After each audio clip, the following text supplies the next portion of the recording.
আগামী 26-এ নির্বাচন, এখন থেকে তার প্রস্তুতি শুরু করেছে মমতা বন্দ্যোপাধ্যায়। নেতাজি ইন্ডোরে তিনি বলেছেন এখন থেকে বাড়ি বাড়ি গিয়ে ভোটারদের সঙ্গে কথা বলতে হবে। কারো ভোটার তালিকায় এপিক নাম্বার ঠিক নেই, কারো বাবার নাম ঠিক নেই, তারা ভোট দিতে পারবেন না। সেই কাজটা আমাদের ছেলেরা পাড়ায় পাড়ায় গ্রামে গ্রামে গিয়ে করবেন। দর্শকবৃন্দ, সরাসরি বাংলার আয়না চ্যানেলে পর্দা দেখানোর চেষ্টা করছি। এই মুহূর্তে আমরা দাঁড়িয়ে আছি একেবারে সন্দেশখালীর ধামাখালী বাস স্ট্যান্ডে। একেবারে এখানে নতুন এক রূপে রূপান্তরিত দেখানোর চেষ্টা করছি। আজ এই রমজান মাসে সন্দেশখালী বিধানসভা তৃণমূল কংগ্রেসের ডাকে কর্মী সম্মেলন। তো সরাসরি বাংলার আয়না চ্যানেলে পর্দা দেখানোর চেষ্টা করছি। এই রমজান মাসেও হাজার হাজার মানুষের ঢল নেমেছে। সরাসরি বাংলার আয়না চ্যানেলে পর্দা দেখানোর চেষ্টা করছি এবং সম্পূর্ণ প্রোগ্রামটি বাংলা আয়না চ্যানেল পরে দেখানোর চেষ্টা করছি। এই মুহূর্তে দাঁড়িয়ে আছি একেবারে সন্দেশখালী ধামাখালী বাস স্ট্যান্ড। দেখতে পাচ্ছেন সন্দেশখালী বিধানসভা তৃণমূল কংগ্রেসের ডাকে এক কর্মী সম্মেলন, এবং এই কর্মী সম্মেলনে বিভিন্ন এমএলএ থেকে নিয়ে জেলা পরিষদ থেকে নিয়ে সকালে উপস্থিত থাকবেন এবং তারা কি বলবেন এ টু জেড বাংলার আয়না চ্যানেল পরে দেখানোর চেষ্টা করছি। একেবারে দেখতে পাচ্ছেন এই যে রৌদ্র, প্রচণ্ড রৌদ্রের মধ্যেও সন্দেশখালী বিধানসভার প্রান্ত থেকে মানুষ, হাজার হাজার মানুষ তারা ঢল নেমেছে। সরাসরি বাংলার আয়না চ্যানেলে পর্দা দেখানোর চেষ্টা করছি। দেখতে থাকুন এবং শেয়ার করে সরাসরি সারা বাংলার মানুষকে দেখার সুযোগ করে দিন। দেখতে থাকুন এবং সত্যের পাশে শক্তভাবে বাংলার আয়না চ্যানেল। সন্দেশখালীতে একটা মিটিং করতে হবে যেখানে সমস্ত কর্মীদেরকে আমরা অবহিত করতে পারবো ভোটার লিস্ট সম্বন্ধে। আমরা জানি গত লোকসভা ভোটের পরে যখন সন্দেশখালী নিয়ে বদনাম করেছিল, লড়াইয়ের ময়দানে দাঁড়িয়ে আমরা আপনাদের কথা দিয়েছিলাম যে সন্দেশখালী শান্তিতে থাকবে, তাই লোকসভা ভোটের পর কোথাও অশান্তির জায়গা তৈরি করতে দেয়নি। কারণ এই মঞ্চে কোনো পার্সোনাল গান হয় না, দিদির গান হয়। তাই দিদির গান গেয়ে আমরা বলি মা মাটি মানুষ আপনাদের সঙ্গে আছে। আমরা মনে করি ব্যক্তি নয় দলই বড়। তাই আজকে দাঁড়িয়ে আমরা বলছি আপনারা দলের সৈনিক, আপনারা আগামী দিনের জন্য তৈরি থাকুন। পাড়ায় যেতে হবে, বাড়ি বাড়ি যেতে হবে, ভোটারের কাজ করতে হবে। মুখ্যমন্ত্রী নেতাজি ইন্ডোরে বলেছিলেন যে হরিয়ানার ভোটার, গুজরাটের ভোটার, পশ্চিমবাংলার ভোটার লিস্টে নাম যুক্ত হয়েছে। মুখ্যমন্ত্রী সেদিন সতর্ক করেছিলেন গত দিল্লির ভোটে ভুয়ো ভোটার দিয়ে বিজেপি সর্বনাশ করেছে। সেখানে আপ দলের যারা নেতা ছিলেন তারা বুঝতে পারেননি, কিন্তু মুখ্যমন্ত্রী চুরিটা ধরে ফেলেছেন যে পশ্চিম বাংলায় বিজেপির আমদানি করা সস্তা ভোটার, ভুয়ো ভোটার, তাদের তালিকা তিনি ধরে ফেলেছেন। তিনি কর্মীদের নির্দেশ দিয়েছেন শুধু একটা দিন নয়, একদিন বাড়ি গিয়ে ভোটার লিস্টের কাজ হবে না, বছরে 3 থেকে 4 বার নতুন ভোটার লিস্ট হয়।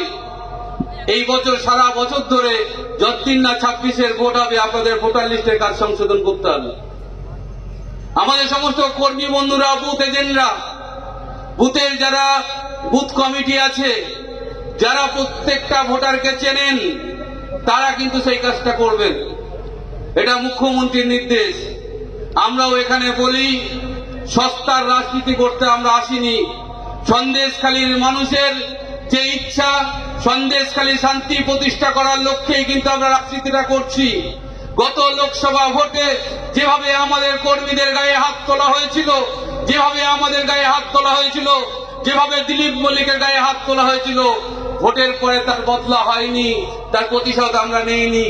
কারণ আমরা মনে করি এখানে সুন্দর উন্নয়নটা হবে, মানুষের উন্নয়ন হবে, লক্ষ্মীর ভান্ডার হবে, দুয়ারে সরকার হবে, রূপশ্রী হবে, কন্যাশ্রী হবে।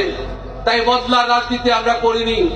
আপনারা যে সমস্ত মানুষরা সন্দেশখালীর বুকে সাম্প্রদায়িক দাঙ্গা ছড়ানোর চেষ্টা করেছে, গত লোকসভা ভোটে আপনারা দেখেছেন একদিকে সাংবাদিক, অন্যদিকে বিজেপির আইটি সেলের দ্বারা সন্দেশখালীকে উত্তপ্ত করা হয়েছে এবং সারা ভারতবর্ষ জুড়ে সন্দেশখালীর প্রতিক্রিয়া দেখানো হয়েছে।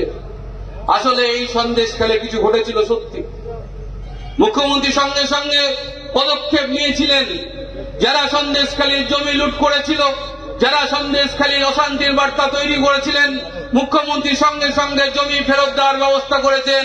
আমরা সন্দেশখালীর গ্রামে গিয়ে পাড়ায় পাড়ায় দলের থেকে আমরা তাদের লিস্ট টাকা দিয়েছি, জমি ফেরতের ব্যবস্থা করেছি। মুখ্যমন্ত্রী ডিএমএসডিও কে বলে ক্যাম্প করে বেলমুজুর 1, 2, চেলিয়াখালী, তুষখালী, সমস্ত জায়গায়, সন্দেশখালী, সমস্ত জায়গায় ক্যাম্প করে মানুষের অভিযোগ শুনেছিলেন।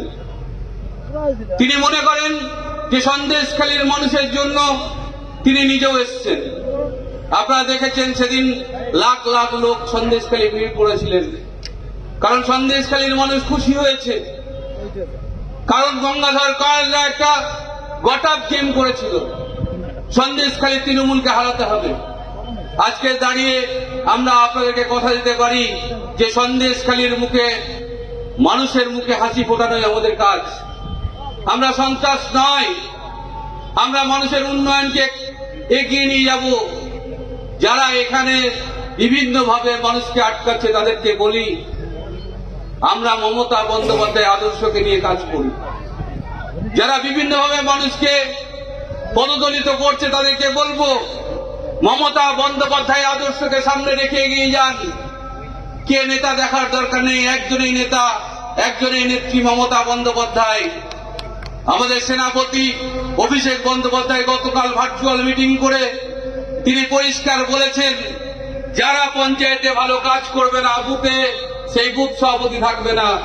যারা অঞ্চলে ভালো কাজ করবে না, সেই অঞ্চল সভাপতি থাকবে না। তিনি কালকেরও পরিষ্কার করে বলে দিয়েছেন। এবং আমরাও বলছি, যারা মার্কশিট ভালো, যাদের যাদের এ গ্রেড আছে, তারাই দলের ক্ষমতায় আসবে, তারাই পদ পাবে।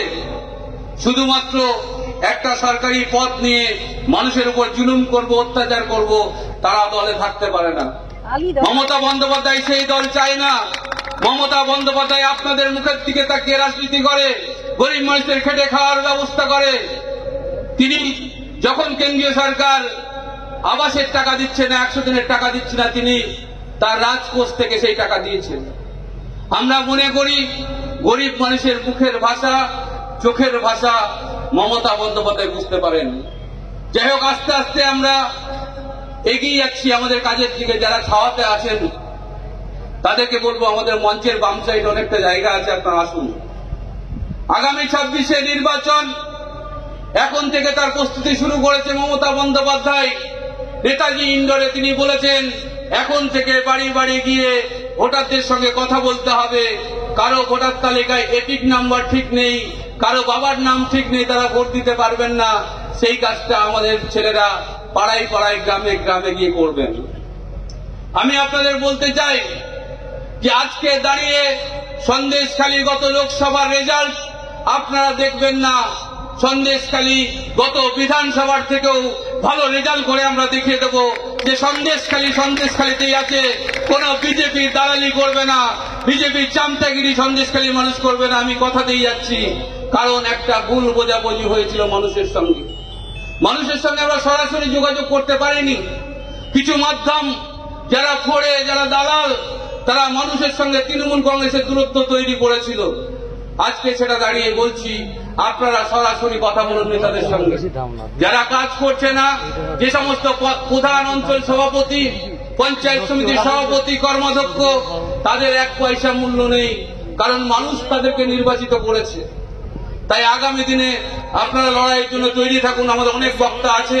আমি আস্তে আস্তে এই মঞ্চের কাজ সঞ্চালনার জন্য আমি দিলীপ মল্লিকের দায়িত্ব দিচ্ছি, এবং আমাদের খুব কম বক্তা, আপনারা বুঝবেন। আপনাদের ইফতারের অনেক আগে আমরা ছেড়ে দেব।